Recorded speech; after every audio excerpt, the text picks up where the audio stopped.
is about Jay-Z. You know what I'm saying? Now, I know the Beehive, the Jay-Z fans, and all everybody else is going to be, yo, this nigga talking about Jay. But this story is about the three kings in New York. And these are the three guys who right now has made the most money in the rap, world. It came from New York.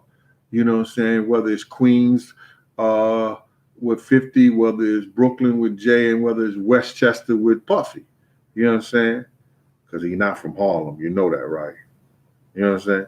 Anyway, so this is with the Jay-Z carry. It was out of Cancun too. Jay was out there. He was going to perform at the Players Ball.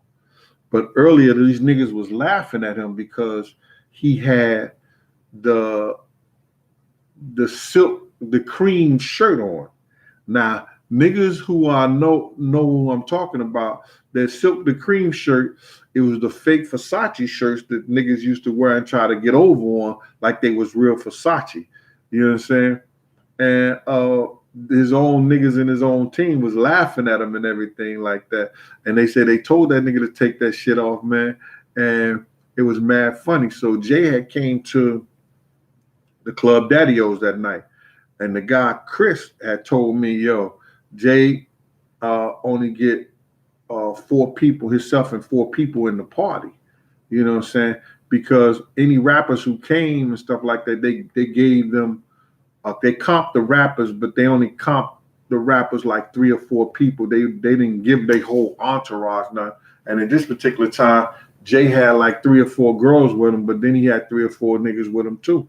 So I was the one that managed that whole situation at the door. I said, Jay, you good, and you have to, and you got 3 of your girls are good, 3 of the other people are good. And he was like, what? At me? Yo, Laura, handle that.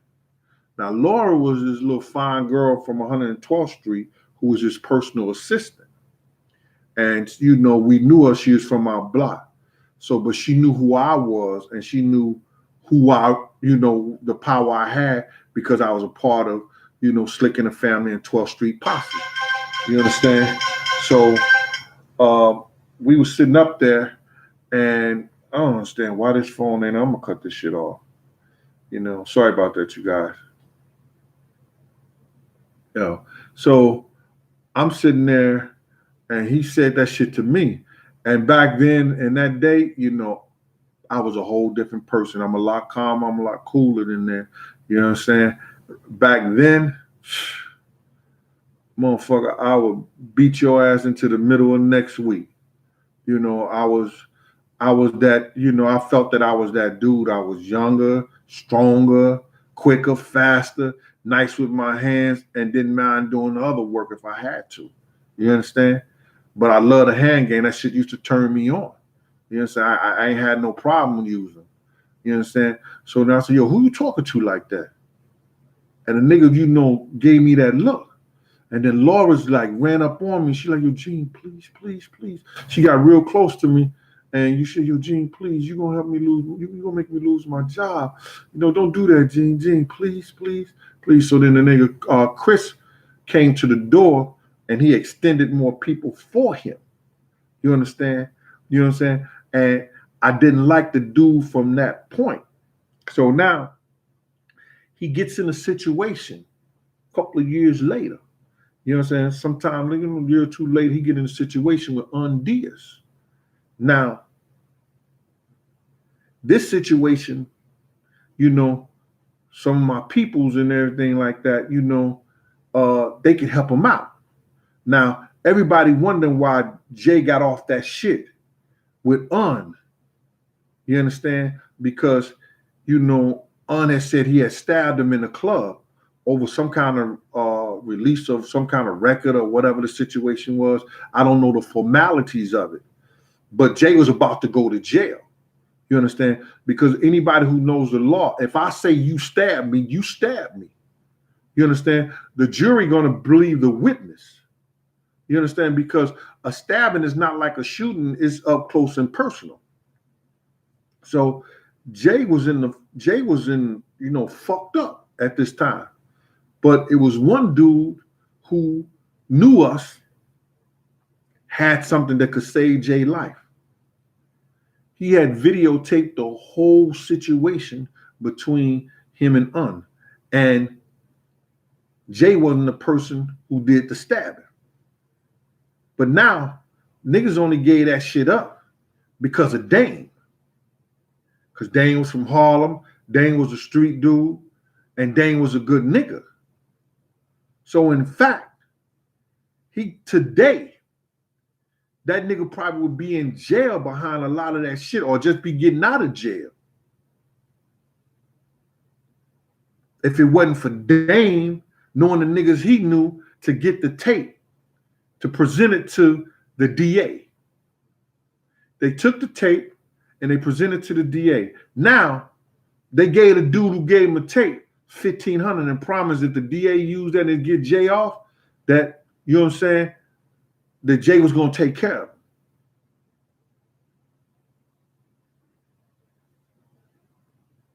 Hold that for a minute. This nigga gave him a tape that got Jay off. And Jay was supposed to take care of him because they used that tape. Don't you know phone numbers change? Never return calls?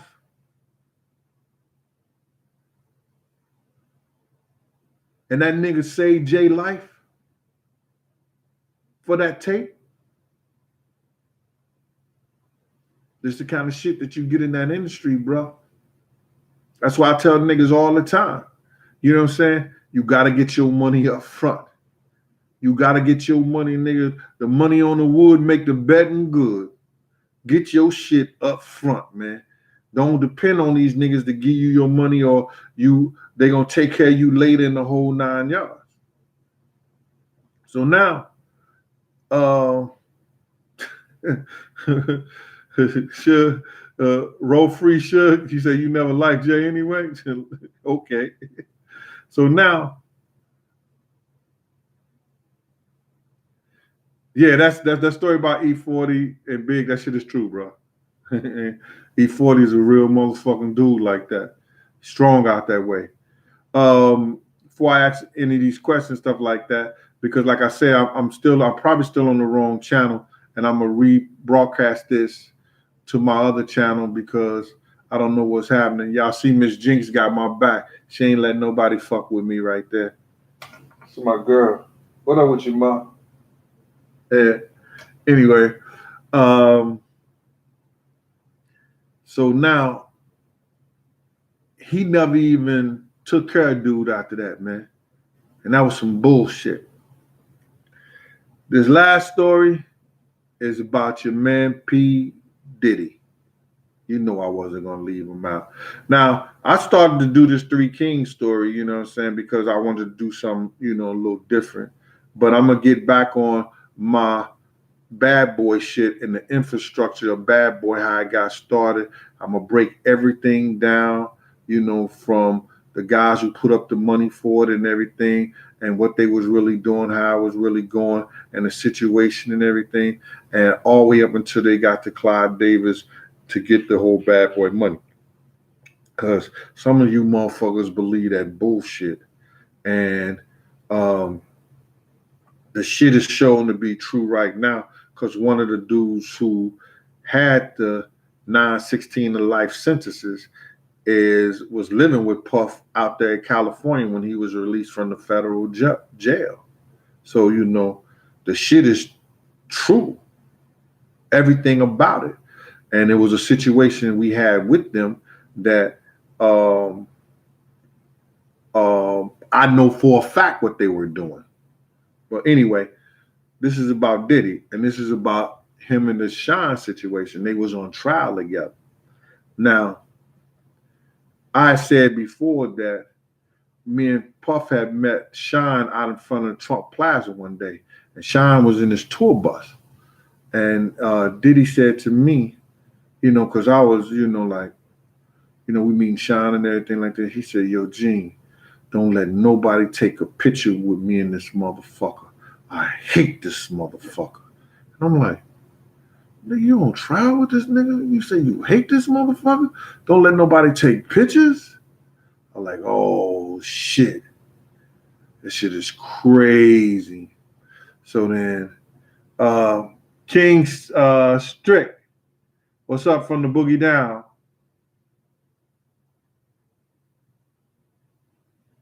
Iraq tracks.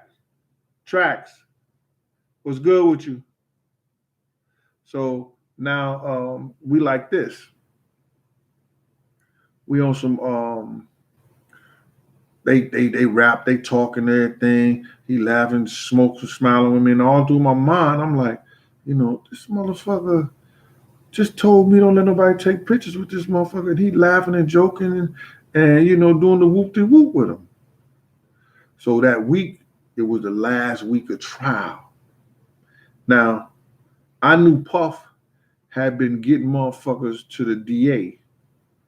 You know what I'm saying? Giving people, the DA cards and stuff like having them come into the office, you know what I'm saying? And having them get in contact with the DA. And they were telling their side of the story, and it wasn't looking good for Sean.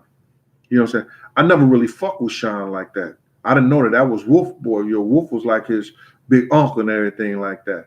So, all I know is that every time he came around, if it was anybody from Junior Mafia, it was some shit going on. They was trying to jump him, beat him up, or do some crazy shit to him. So Sean always had to keep that burner on him. Because, you know what I'm saying, them niggas was trying to go at him like that. You know what I mean? So we were, going to trial this day. It was the last day of trial. So we was driving from his house. He was staying right there on Park Avenue on 74th Street. He had a building over there. So we had to go by Central Park. So that's going, we had to go by Central Park first. So I said, well, we going to Central Park first. So me and him start, we got out the truck and we start walking through the park. So we walked into like the middle of the park and it was crazy. I'm like, the fuck is we going? And so in the distance, I see this man in this all black suit, and then he turns around and he was facing the other way, but when he turned around, I could see the white collar. It was a priest. So Puff goes, and he goes out there in front of the priest. Then he gets on his knees, and he started praying and everything, saying something over. And I was a distance away. I couldn't really, see him that good. You know what I'm saying? I couldn't hear him at all. I could see him fine, but I couldn't hear what he was saying. But I know he was praying over and everything like that. And so then as Puff got up, he told Puff to go over to this box. It was this cage-like box on the ground. And Puff reached in there and he said, yo, I want you to grab one of the, I didn't hear what he said, but he had to tell him to grab one of the pigeons, or it was a dove in that motherfucker, and must have told him to throw it up in the air. So I see Puff reach down. He grabs one of the doves he has in the hand, and the priest do something like this, over, and Puff goes and throw the motherfucking bird in the air, and the bird's here, shh, oh, like he ain't have no wings, like that nigga was full of concrete, like that nigga just ate some concrete seed, and that motherfucking bird fell straight to the fucking ground. I was like, oh shit, that nigga's Damien. Yo, Puff just looked at the fucking priest and just walked away, saw walking towards us. And I was like, oh shit. So that nigga walked. And so I'm like stunned, just watch this nigga walk towards me. And then he just walked past me, like headed to the truck. And I was like, oh shit. So I'm like, we get in the truck. I said, man, we need some of that old time religion prayer. Yo, man, listen, man, let's everybody bow our heads and say, Our Father which art in heaven. Because my mother used to tell me, In order for you guys to hear your prayer, you got to say his prayer to open up the heavens. Yo, we said that prayer, and I said at the end of the prayer, yo, Lord, forgive us our sins and the sins of our ancestors, and make sure that we win this trial today. That nigga didn't even say amen. We said amen. That nigga got out the fucking car, and I looked at the driver.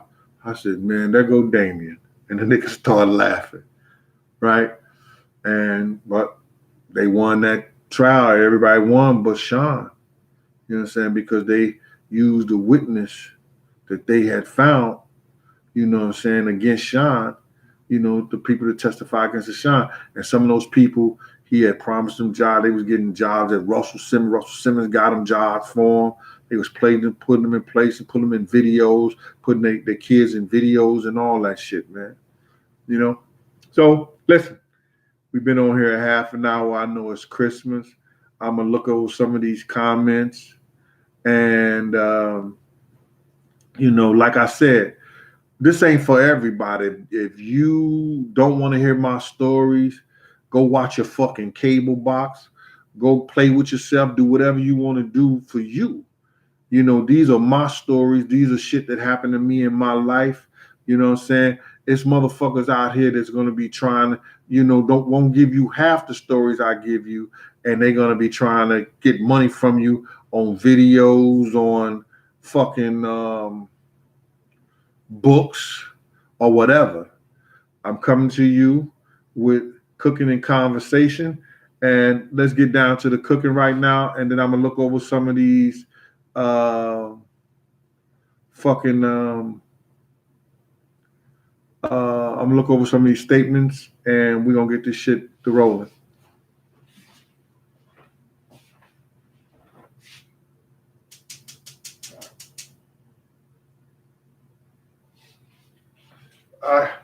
Like I said before, I'm making some empanadas. I got my Goyas, 10 discs in the bag. You pay like close to $2 for it. Already pre-cooked some ground turkey. You know what I'm saying? I got red peppers, onions, green peppers. I use my man Fleetwood, his taco seasoning. Now, you could use burrito seasoning, taco seasoning. You could do any of those things like that. And you could use ground turkey. You could. I usually sometimes take chicken and I put it into the blender, and I do the chicken like that.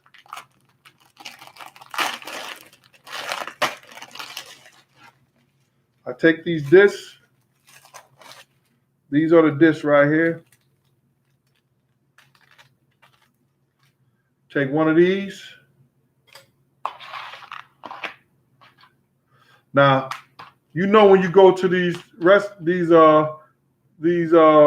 spots in Harlem, the Dominican spots, the little stores, you get these joints right here, and I'm telling you, they put like a spoonful like this in it. Let me try to move this back a little something. Come down a little right there. You can probably see me a little bit more. I'll step back a little, something right here. I got it right here. So what I'm going to do, I'm going to take a little ground beef, put it in there right there. I take this and I fold it over like this. See that? It's like a half